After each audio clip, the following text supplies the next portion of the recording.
Que palavra forte é essa? O Davi foi levar a arca para Jerusalém. E quando ele foi levar a arca para Jerusalém, ele estava levando com uma alegria muito grande. Chegou na eira de Nacon, deu tudo errado. E nós já descobrimos por que deu errado. Porque ele estava carregando a arca igual os filisteus carregavam. Quem lembra disso? Carregando a arca onde? Vocês lembram ou não? Carro de boi.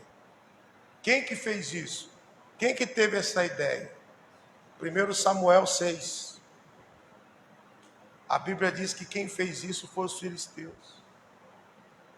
Então, se a gente faz errado, a gente só vai até a eira de Nacon. A gente não consegue chegar em Jerusalém.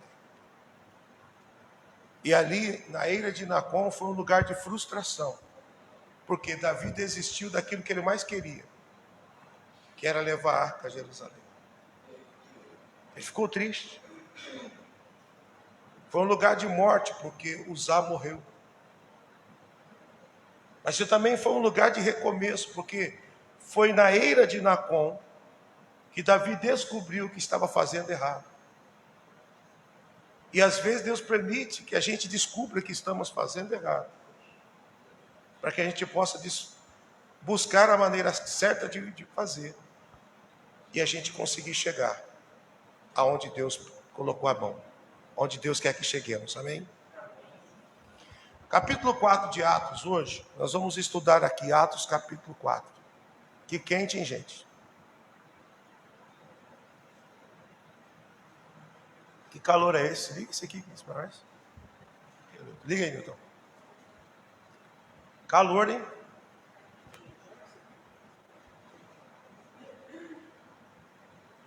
Irmãos,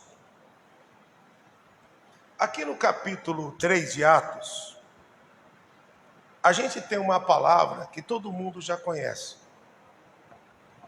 O Pedro e o João, eles foram para o templo às 3 da tarde, para poder, era o momento da oração. Por que às 3 da tarde? Às 3 da tarde é a hora nona. A hora nona é a hora que Jesus foi crucificado. Quem sabia disso? Então vocês sabem agora. No horário lá de Israel, diferente do nosso fuso horário de Brasília, mas a hora nona é a hora que Jesus foi crucificado, às 3 da tarde. Então, depois disso, começou-se um costume entre os cristãos ir ao templo às 3 da tarde para orar. E a Bíblia diz aqui que quando eles estavam indo ao templo, na hora nona, capítulo 3, depois nós vamos para o capítulo 4. Vamos entender aqui. Pedro e João subiam juntos ao templo à hora da oração, a nona. E era trazido um homem que desde o ventre da sua mãe ele era coxo, o qual todos os dias se punha à porta do templo, chamada Formosa, para pedir esmolas aos que lá entravam. Entendam uma coisa, irmãos. O Senhor Jesus, ele morreu às 3 horas da tarde, a hora nona. E tem um porquê a hora nona. Se eu não me engano, também foi a hora em que Ananias entrou no templo e o anjo apareceu para ele. Eu não lembro se é isso. Vê para mim, Ju, para mim se é isso mesmo. Não lembro, Lucas 1. Eu não lembro se é isso, se é a hora nona. Então, antes de a gente, vê para mim, antes da gente falar qualquer coisa aqui, eu estou imaginando que seja, só se eu estiver confundindo o texto. Então, na hora nona, esse homem, ele era trazido à igreja. Então, se ele era trazido, as pessoas traziam ele para um propósito, que era pedir esmolas. Talvez esse homem ficou muito mais tempo coxo, porque as pessoas que o traziam para poder pedir esmolas. E as pessoas não traziam para poder viver o milagre. Às vezes, a maneira que nós tratamos as pessoas faz com que ela continue coxa, ou se elas vão viver um milagre. Então, todas as vezes que você trouxer alguém para a casa de Deus, dentro do teu coração, e que você orar por eles, ore para que eles não sejam coxos. Você tem que dizer na tua oração: estou trazendo o meu filho, estou trazendo o meu marido, a minha esposa aqui para o templo, dentro do meu coração, diante do altar, mas eu não trago ele para ele continuar sendo um coxo, mas eu trago ele para que ele possa viver um milagre. Então esse homem aqui vai viver um milagre agora. Versículo 3: o qual, vendo Pedro e João que iam entrando no templo, pediu que lhe desse uma esmola. E olhou para eles, esperando receber deles alguma coisa. E disse Pedro: não tenho prata e nem ouro, mas o que eu tenho, isto te dou. Em nome de Jesus Cristo Nazareno, levanta-te e anda. Aí, pessoal, já preguei esta palavra muitas vezes, mas uma vez eu falei aqui, é bom relembrar.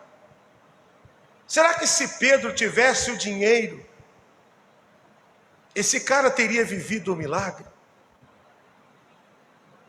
Às vezes Deus ele permite que a gente bata a mão no bolso e não tenha nada, para a gente poder depender dele. Jesus, quando foi pagar os impostos, ele bateu no bolso, irmão. Ele não tinha nada. Então ele falou: Pedro, vai pegar o primeiro peixe. Lá tem 2 moedas, paga o meu e seu. Eles viveram um milagre porque eles não tinham recurso. E aí eles viveram um milagre para ter o recurso. Você está entendendo o que Deus está fazendo, está falando? Então talvez se Pedro e João tivesse o recurso, talvez eles teriam dado a moeda. E aquele cara ia continuar coxo. Mas o que aconteceu? Eles liberaram uma palavra. Eles liberaram um poder. Eles colocaram em prática o que tinham aprendido com Jesus. E aquele homem ficou curado. Só que esta cura vai trazer para eles agora uma perseguição. Eu vou repetir. Esta cura vai trazer para eles agora uma perseguição. Porque é isso que o diabo faz. Quando você está vivendo um milagre, você está semeando um milagre, o diabo ele começa a se levantar. Então agora Pedro e João, eles vão viver uma perseguição. No capítulo 6, no versículo 7, ele diz assim: tomando pela mão direita, o levantou, e logo os seus pés e artelhos se firmaram. Irmão, não foi só o milagre de andar, não. Não foi só a deambulação. Foi o milagre de ter recrutado as fibras, recrutado as articulações. Foi um milagre, é mais importante do que simplesmente o cara levantar e andar, não, irmão. Ele era coxo desde o ventre. Você sabe que para isso acontecer, um cara que já andou na vida, se ele ficar um tempo parado, ele perde tudo, pessoal. Ele perde comando, ele perde sensibilidade, ele perde o comando da articulação. Se ele fechar os olhos, ele não sabe se o pé está para a direita, se está para a esquerda, se está para a direita, se está para frente. O bicho chama-se disartria. Ele tem tudo isso. E a gente vai tratar os pacientes. Vocês sabem que eu sou fisioterapeuta, já peguei muitos pacientes para tratar, e eles estavam, pessoal, com esse tipo de coisa, disartria, com problemas de reflexo. Isso porque ele já tinha andado. Nos tendões de todas as pessoas tem um órgão chamado órgão tendinoso de Golgi. É o que dá que leva para o cérebro a informação do teu músculo, do teu tendão, tipo de força que você coloca, chama OTG. E quando isso, a pessoa fica um tempo parado, isso daí, pessoal, ele perde todo esse comando. Aí tem que fazer um tratamento, chamado proprioceptivo. Vocês estão tendo aula de medicina hoje, são terríveis. Estou explicando para você ver o quanto que é difícil pegar um cara que já andou e colocar ele para andar de novo depois que ele desaprendeu por um trauma crânioencefálico ou por um AVC, um acidente vascular cerebral, ou um TCE, que é um trauma crânioencefálico, ou uma outra lesão. É difícil, dá trabalho, demora anos. Mas esse cara viveu em segundos o que demora anos para acontecer. Eu quero dizer com esta palavra que tem coisas que a gente ia demorar anos, mas Deus vai acelerar a colheita e nós vamos receber o mais rápido possível. Eu creio nisso, eu creio nisso. E tudo isso daqui causou um problema para esses meninos. A cura desse rapaz aqui. Versículo de número 16, diz assim: pela fé no seu nome, fez o seu nome fortalecer, e este que vedes e conheceis, sim, a fé que vem dele, a fé que vem por ele, deu a este homem, na presença de todos vós, o que? Esta o que? Perfeita saúde. Então existe perfeita saúde pela fé. Creia nisso. Diga: eu quero esta bênção. Diga: eu quero a perfeita saúde que a fé traz. Aí, agora no capítulo 4, olha o que acontece. Estando eles falando ao povo, sobrevieram os sacerdotes e o capitão do templo e os saduceus, doendo-se muito de que ensinasse o povo e anunciasse em Jesus a ressurreição dentre os mortos. Lançaram mão deles, o encerraram na prisão até o dia seguinte, pois já era tarde. Interessante que quem lançou mão deles foi quem, gente? Os sacerdotes, os religiosos, os que estavam fazendo rituais religiosos. As autoridades religiosas não tinham autoridade espiritual. E por não ter autoridade espiritual, o que aconteceu? Por não ter autoridade espiritual, eles tinham inveja de quem tinha autoridade espiritual. Eles eram os sacerdotes. Eles tinham autoridade religiosa. Irmão, no nosso país, na maioria dos países, tem um monte de autoridade religiosa. Mas são poucos os que são autoridades espirituais.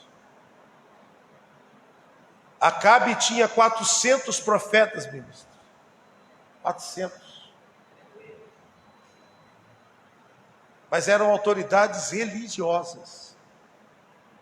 Quando Elias chegou como autoridade espiritual, ele rejeitou a palavra da autoridade espiritual. Sabe por quê?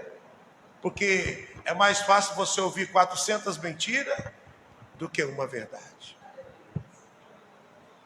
Mas nós que somos de Deus, nós precisamos entender, é melhor eu ouvir uma verdade da autoridade espiritual do que 400 mentiras de autoridades religiosas. As autoridades religiosas viam aquele homem ali constantemente na porta do templo, mas não podiam ajudá-lo, porque a autoridade religiosa não tem voz de comando no mundo espiritual. Mas a autoridade espiritual, ela tem voz de comando no mundo espiritual.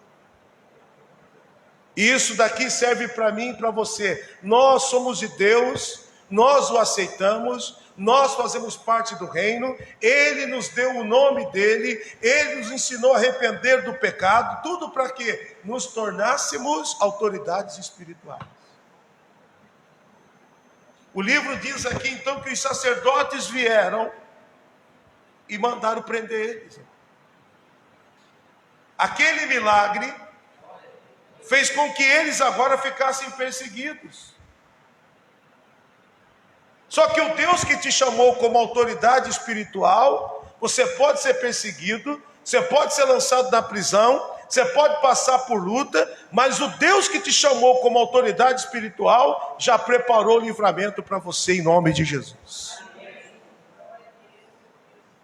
Então, viu aí, Ju, para mim? Hora do incenso. 9h03? Então, também, hora do incenso às 9 da manhã e às 3 da tarde. Também, desde eles, daquela época, eles já tinham o costume de ir às 3 horas da tarde no templo. Depois que Jesus morreu na cruz, então eles intensificaram a hora nona. Já eram os cristãos também a hora nona, na hora da oração. Então aqui, para a gente poder concluir aqui, a Bíblia Sagrada nos mostra que eles foram lançados na prisão. Já era tarde. Versículo 4 de Atos. Muitos, porém, dos que ouviram a palavra, creram. E chegou o número desses homens, quase 5.000. E aconteceu no dia seguinte, reunindo-se em Jerusalém, os seus principais anciãos e os escribas, Anás, o sumo sacerdote, Caifás, João, Alexandre, e todos quantos haviam da linhagem do sumo sacerdote, e pondo-os no meio, perguntaram: com que poder ou em que nome vocês fizeste, em nome de quem vocês fizeram isto? E Pedro então, cheio do que, gente? Cheio do Espírito Santo. Então agora ele estava perseguido, eles estavam encurralados, sumo sacerdote do lado, autoridade religiosa do outro, um monte de gente encurralando eles. Em nome de quem vocês fizeram isso? Mas agora nós vamos entender, e Pedro cheio do Espírito Santo. Eu quero dizer para você que é isso que vai fazer a diferença na tua vida. O Espírito que governa a tua vida vai fazer a tua diferença. O Espírito que governa a tua vida vai fazer diferença. Esses dias lá em Valinhos, lá, pregando lá na igreja do pastor André, que ainda está precisando de muitos cuidados. Ontem eu fui fazer físio nele, fui abençoá-lo, fui fazer eletroneuroestimulação nele. A gente está abençoando ele, semeando lá, orando. E lá na igreja dele, tem um rapaz que ele era bruxo. E num dos nossos cultos, ele foi lá, a gente colocou a mão na cabeça dele, e ele manifestou com o demônio. E se você não ensinar para as pessoas que elas precisam deixar com que o outro espírito entre na vida delas, senão esses espíritos vão ficar voltando toda hora. Por isso que tem pessoas que toda hora manifestam na igreja. E tem pastor que até gosta, né? Tem pastor que até fala, aponta assim pro obreiro, aquela lá. Para manifestar, é um showzinho, né, que eles gostam. Que não tem necessidade.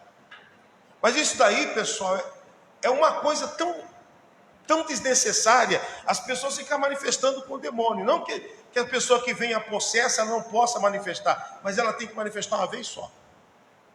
E por quê? Porque se ela não for cheia do Espírito Santo, ela vai ficar se manifestando direto. Porque os espíritos saem e a Bíblia diz que eles fazem o quê? Quem lembra? Ele volta, irmão. Os demônios não querem perder o corpinho, não. Ele sai em nome de Jesus, mas eles voltam. E traz 7 espíritos pior do que ele. Ou seja, se a pessoa não se encher do Espírito Santo, ela vai recebendo 7 espíritos pior do que aquele que já estava. E esse rapaz, ele era bruxo. Quando eu orei por ele, que ele manifestou, expulsei aquele demônio. E que sexta-feira agora eu fui lá fazer o culto. E Ele contou o testemunho: pastor, eu precisava de remédio para dormir.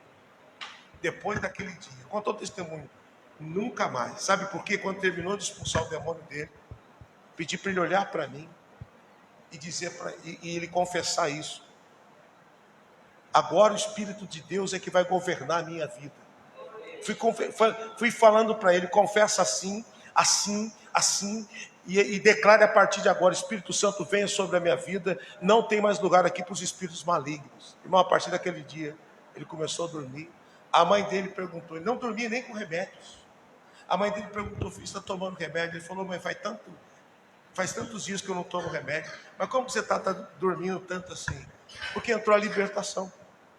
O Espírito de Deus entrou na vida dele. E todas as vezes que eu expulso um demônio, eu peço para que as pessoas confessem agora: o Espírito que governa a minha vida não é mais o Espírito maligno, é o Espírito de Deus.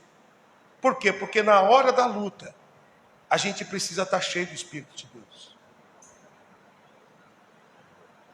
Então o Espírito de Deus, ele precisa ser buscado. Porque na hora da pressão, se a gente não estiver cheio do Espírito Santo, se o Espírito Santo não governar a nossa voz, se ele não governar as nossas palavras, se ele não governar as nossas conexões, se ele não governar, pessoal, nós vamos perder. Então o Espírito Santo, ele tem uma agenda, ele tem conexões, ele tem lugares.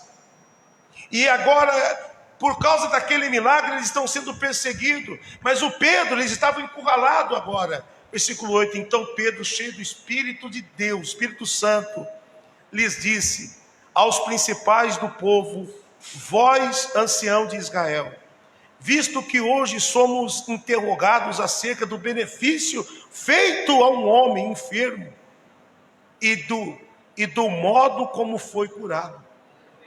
Ele já estava dizendo: olha, vocês estão aqui nos interrogando pelo bem que nós fizemos. Olha para você ver a perseguição que esses caras estavam sofrendo. Eles estavam dizendo, o Pedro disse: cara, vocês estão perseguindo a gente pelo bem que nós fizemos. Esse cara estava aqui há 38 anos. Acho que é isso mesmo. Vê se é 38, 48. Ele estava aqui há tantos anos, aqui na porta do templo. Acho que é mais de 40, acho que era 48, porque ele tinha mais de 40. Então, ele estava aqui na porta do templo há 40 anos, sei lá, ou mais ou menos, não lembro agora, não vou ler também, está aqui na minha frente. Não dá para ler não agora, não. Estou explicando. Então, gente, esse rapaz estava ali há tanto tempo, coxo. Acho que aqui não fala, né? Desde o ventre da mãe. Mas a gente, é mais de 40 que depois eles falam. Esse homem tem mais de 40 anos. Eu estou confundindo com o do tanque de Betesda, que era 38, né? Então olha aqui para mim, gente, deixa eu explicar isso aqui, que isso aqui é interessante. O Pedro estava querendo dizer: cara, vocês estão nos perseguindo. Esse cara estava aqui na frente de vocês há mais de 30 anos. Esse cara vinha aqui, ele era trazido para cá para pedir esmolas. Nós só usamos a autoridade que Deus nos deu, autoridade espiritual sobre eles. E ele está curado, e vocês estão nos interrogando pelo bem que fizemos a este homem, e agora ele está curado. Você está entendendo, irmão? Pastor, por que eu faço bem e sou perseguido? Porque o diabo não gosta. Continue fazendo o bem. Se o diabo não gosta, continue fazendo aquilo que o diabo não gosta. Ele não gosta porque é de Deus. Em relação à oferta, só do Caim ter matado Abel por causa de uma oferta, mostra que o diabo não gosta de oferta. Só isso já é motivo para eu ser ofertante. Se o diabo não gosta, é porque é de Deus. Quem entendeu isso? Versículo de baixo, o 9. O 10. Seja conhecido de vós todos e de todo o povo de Israel, que em nome de Jesus Cristo Nazareno, aquele a quem vós crucificaste, a quem Deus ressuscitou dentre os mortos, em nome desse em nome deste que este está são diante de vós. Aí Pedro começa a pregar para eles, cheio de Espírito Santo, começa a dizer: aquele que vocês crucificaram, aqueles que vocês não deram crédito, aqueles que vocês mesmo como autoridades religiosas não creram, aquele que vocês mataram, mas o Deus dele ressuscitou, é esse daí. Esse cara está curado no nome dele. É no nome dele. Se você carrega esse nome, não tenha medo, irmãos. Você pode estar carregando, você pode estar enfrentando um gigante, mas se você carrega o nome dele, você não precisa ter medo. Foi como que o Davi enfrentou o Golias. Quem é o incircunciso para afrontar o exército do Deus vivo? O Davi, ele não estava com os olhos naquilo ali. Davi falou assim: isso aqui não é qualquer um não. Isso aqui é o povo de Israel, mas não é só o povo de Israel não, é o exército do Deus vivo.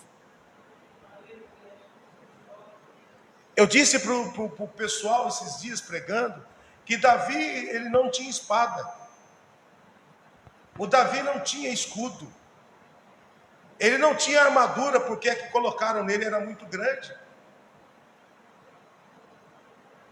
Mas Davi foi no ribeiro e pegou 5 pedras. E ele disse: você vem contra mim com espada, com escudo e com lança. Mas olha aí, ó. Mas eu vou contra ti em nome do Senhor dos Exércitos. O Pedro estava dizendo: esse homem está curado no nome dele. É no nome dele, irmãos. Vai dar certo. As frustrações não farão parte da nossa vida. Nós podemos sofrer frustrações, mas elas não serão o nosso fim, ela vai ser o nosso recomeço. Diga: a minha frustração é o meu recomeço. Foi aonde Davi foi frustrado que ele recomeçou da maneira correta, levando a arca para Jerusalém. E eu disse também que o Davi, ele foi e levou pedra, e ele venceu Golias com a pedra. Tem coisa que não é com a espada que a gente vence, é com a pedra. Qual é a pedra? A Bíblia diz que Jesus é a pedra principal, que os edificadores rejeitaram. Se você não tem espada, pelo menos tem a pedra, irmão.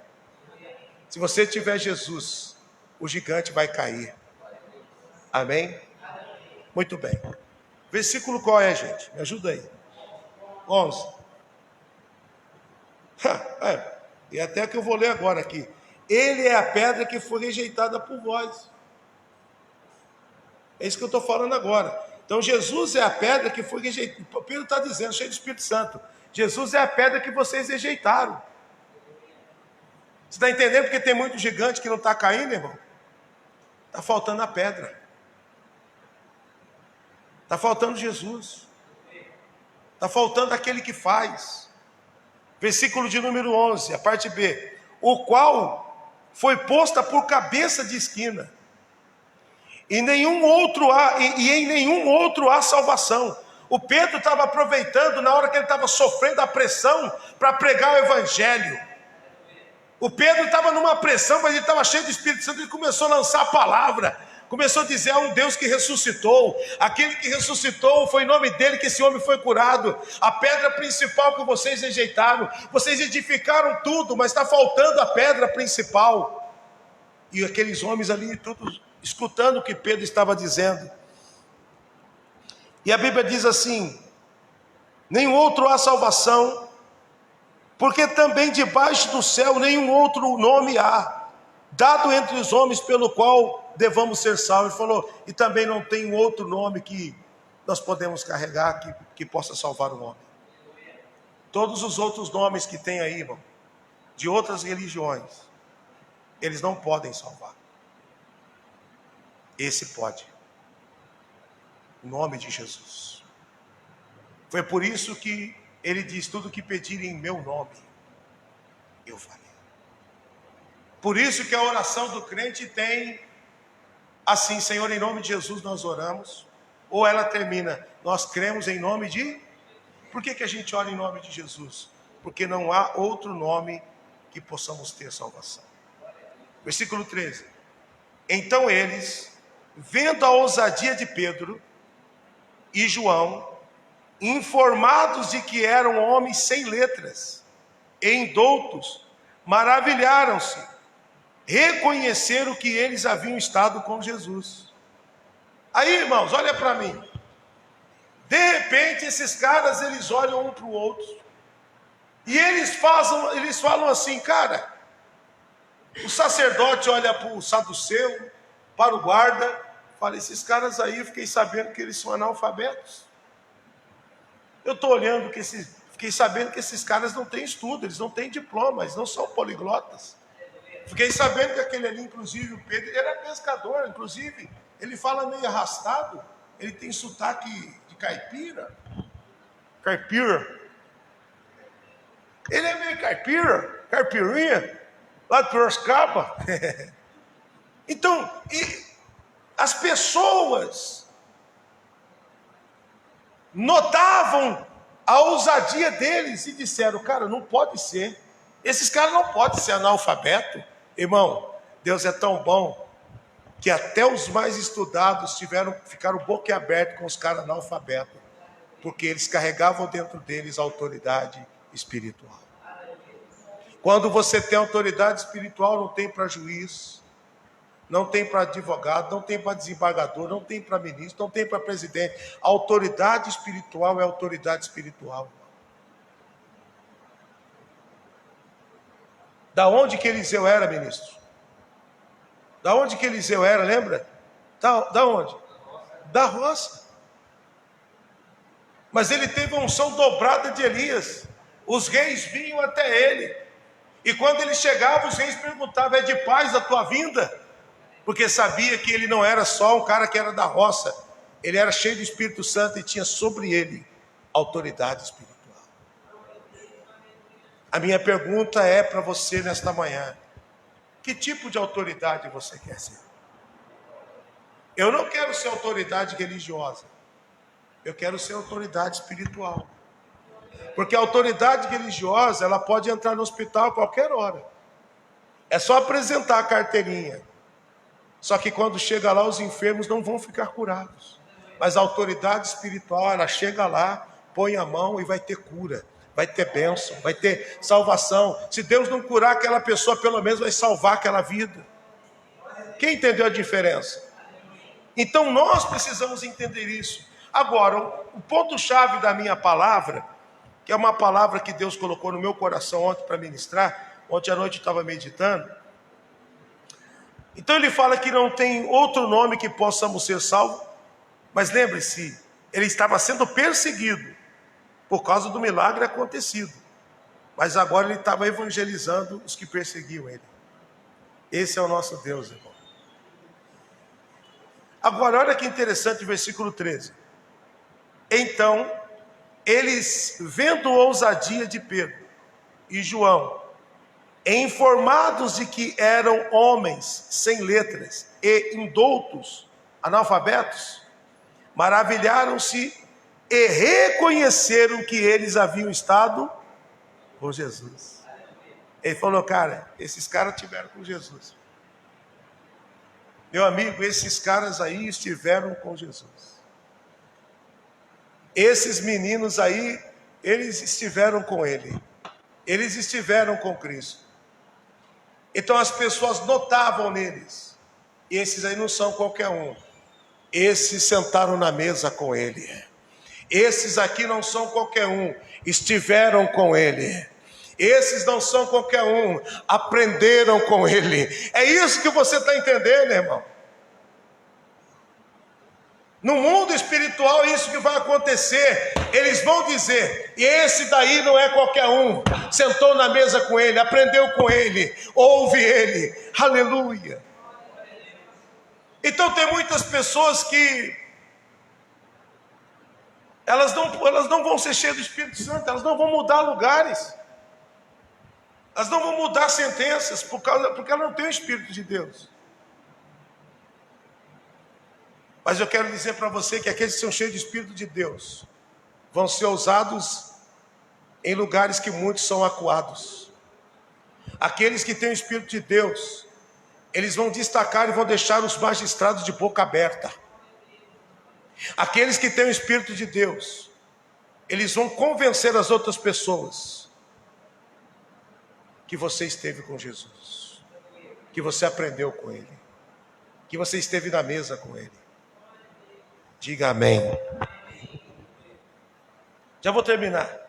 Versículo de número 14. E, vendo estar com eles, o homem que fora curado, nada tinha a dizer em contrário. Contra fatos, no argumento. O homem que estava curado estava lá com eles. Aí eles olhavam para o homem e falavam: não é possível, cara, que esse é aquele cara que ficava na porta do templo durante muitos anos. Não é possível que é o mesmo. Olhava assim, olha, agora está curado, está andando. E o cara que fora curado estava lá também. Testemunho. Então olha aqui que interessante. Tinha um homem cheio do Espírito Santo. Teve palavra liberada. Teve pregação naquele lugar. E tinha um testemunho lá, irmãos. E eles foram perseguidos por causa disso. E versículo 15. Todavia, mandando-os sair fora do conselho, conferenciaram em si, dizendo: o que havemos de fazer a estes homens? Porque a todos os que habitam em Jerusalém é manifesto que por eles foi feito um sinal notório, e não podemos negar. Mas o que esses caras tinham feito, pessoal? Eles tinham feito bem. Mas mesmo assim estavam perseguidos. Versículo 16.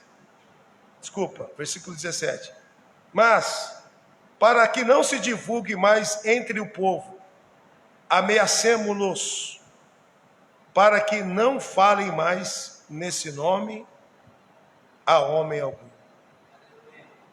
Então você vê que as autoridades religiosas estavam sendo usados pelo diabo para que o nome de Jesus não fosse proclamado. O inferno não quer que seja pregado o evangelho. O inferno não quer que você convide as pessoas lá do teu trabalho para ouvir o evangelho. O inferno quer que você desista.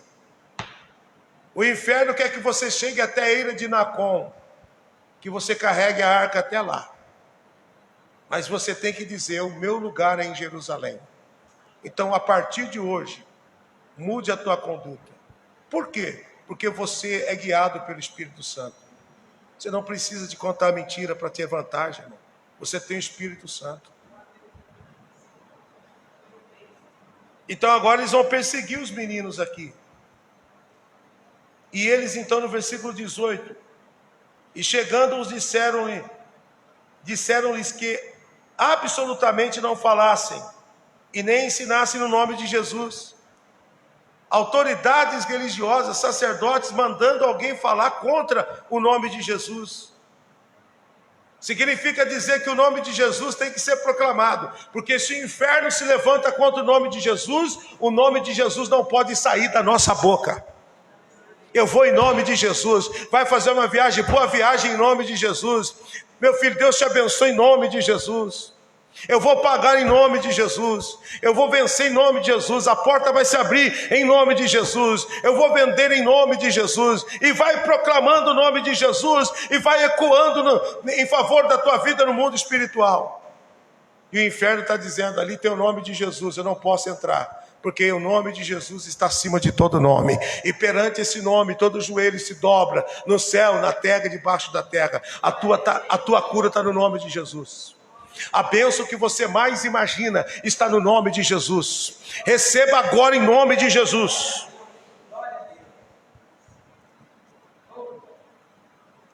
Responderam o Pedro, olha o Pedro, gente, versículo 19, e João, e disseram-lhe: julgai vós se é justo diante de Deus ouvir-vos antes a vós do que a Deus. Pedro falou o seguinte: vocês estão mandando eu fazer isso, mas eu tenho uma palavra dentro de mim, e eu sei a palavra que eu vou obedecer. É justo ouvir vocês ou ouvir Deus? Pedro já sabia qual era a voz que ele ia continuar ouvindo. Diante das pressões, entenda isso. Diante das pressões, você tem que entender qual é a voz que você deve continuar ouvindo. Diante das pressões, continue ouvindo a voz de Deus.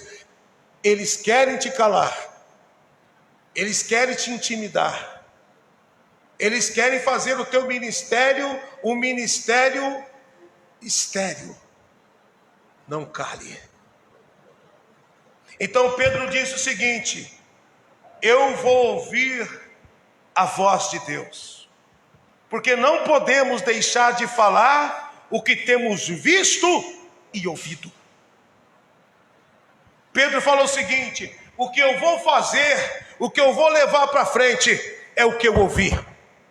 E o que eu vi, eu estive com ele, eu andei com ele, eu aprendi com ele, eu chorei com ele, eu me alegrei com ele, sentei na mesa com ele, e agora estou fazendo aquilo que eu ouvi dele.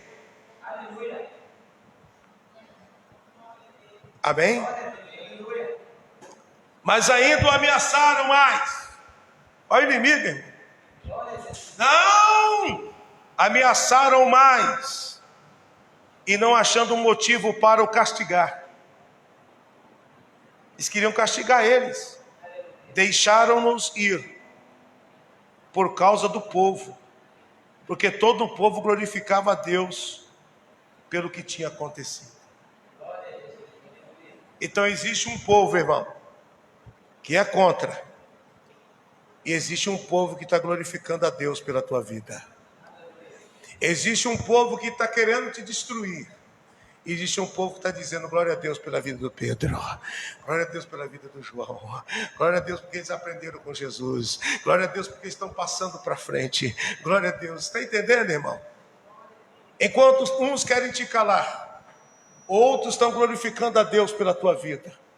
Quero dizer para você, muitos vão glorificar a Deus pelos seus familiares, porque eles já fazem parte desse reino que nós escolhemos, que é o reino de Deus. Você não vai ser frustrado quanto à tua descendência. Você não vai ser frustrado. Existe um mundo aí fora, eu sei, mas existe um reino que nós estamos dentro. Essa palavra é muito forte, mas olha aqui para a gente terminar. Já vou ler mais 2 versículos e a gente termina. Versículo: pois tinha mais de 40 anos. Agora descobrimos aqui, tá vendo? Pois tinha mais de 40 anos o homem em quem se operara aquele milagre de saúde. Então a gente descobriu a idade dele aqui, né? Mais de 40, quantos você chuta aqui? Né? Tinha mais de 40 aqui o cara. Quantos anos ele tinha? Não, 41, né? Mais de 40, né? Vamos deixar o menino mais novo. Ou seja, ele tinha mais de 40 anos, o rapaz que recebeu aquele milagre. Ao invés dos caras dizerem assim, poxa, mais de 40 anos esse cara estava coxo. Ele é coxo desde o ventre. Que bênção. Que Deus é esse que eu quero também, porque curou ele. Levantou esse cara, colocou ele, mudou de nível, trouxe esperança, trouxe dignidade para ele. Olha só, irmão, tem gente que não está alegre com a sua bênção, não. Eu imagino aquele cara chegando em casa sem dinheiro aquele dia. Eu imagino. E aí, como que foi? Quanto você ganha? Imagina o cara chegando em casa lá, ministro? Imagina o cara chegando em casa esses dias assim, andando, e alguém perguntando, cara, quanto você ganhou hoje de esmola? Ele falou, não ganhei nada. Como assim? Você sempre tira lá bastante esmola lá, e hoje você não ganhou nada? Não, mas agora não vou precisar mais de esmola não, agora eu estou curado. Teve gente que ficou triste porque ele ficou curado, irmão. Porque a fonte de renda dele era a condição de deficiência dele. Nem todo mundo vai se alegrar com o teu andar, irmão. Tem gente que quer ver você deficiente, você dependendo.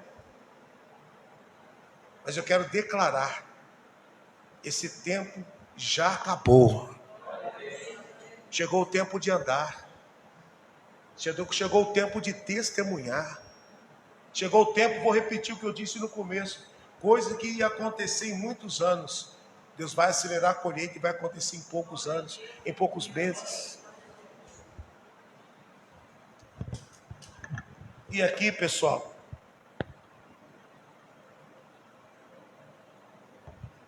e solto eles foram para os seus e contaram tudo o que lhes disseram os príncipes dos sacerdotes e os anciãos.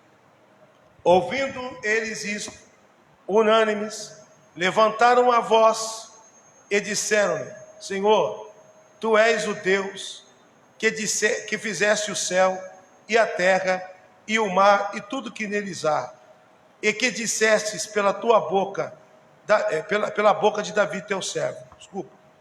E porque bramaram os gentios e os povos passaram, porque pararam os gentios, bramaram os gentios, os povos passaram coisas vãs. Levantaram-se os reis da terra, os príncipes, e se ajuntaram a uma contra o Senhor e contra o seu ungido. A Bíblia diz que os príncipes se ajuntaram a uma contra o Senhor e contra o seu ungido. Porque verdadeiramente contra o teu santo Filho Jesus, que tu ungisse para se ajuntarem, não só Herodes, mas também o Pôncio Pilatos, todos com os gentios e os povos de Israel, para fazerem tudo o que a tua mão e o teu conselho tinham anteriormente determinado o que havia de fazer. Então, depois, irmãos, o que acontece? Eles vão presos, esses caras. Mas a Bíblia diz que um anjo visita eles, lá dentro da prisão. Os caras vão no outro dia lá e falam assim, vamos buscar esses caras aí. Chegaram lá, a cadeia estava fechada, os guardas estavam lá e eles estavam no templo pregando. Eles não conseguem entender o que aconteceu, porque o anjo esteve lá. Eu vou dizer uma coisa para a gente terminar aqui. Muitos não vão entender. Por que a cadeia está fechada e nós estamos fora, se era para estar dentro? Muitos não vão entender por que os guardas estão lá e não viram. Porque Deus vai fazer algo, irmãos. Enquanto eles pensam que nós estamos presos, nós vamos estar glorificando. Receba esta palavra. O segredo aqui é ser cheio do Espírito Santo. Diga a glória a Deus. Amém. Creia nesta palavra. Por hoje é só. Creia nisso.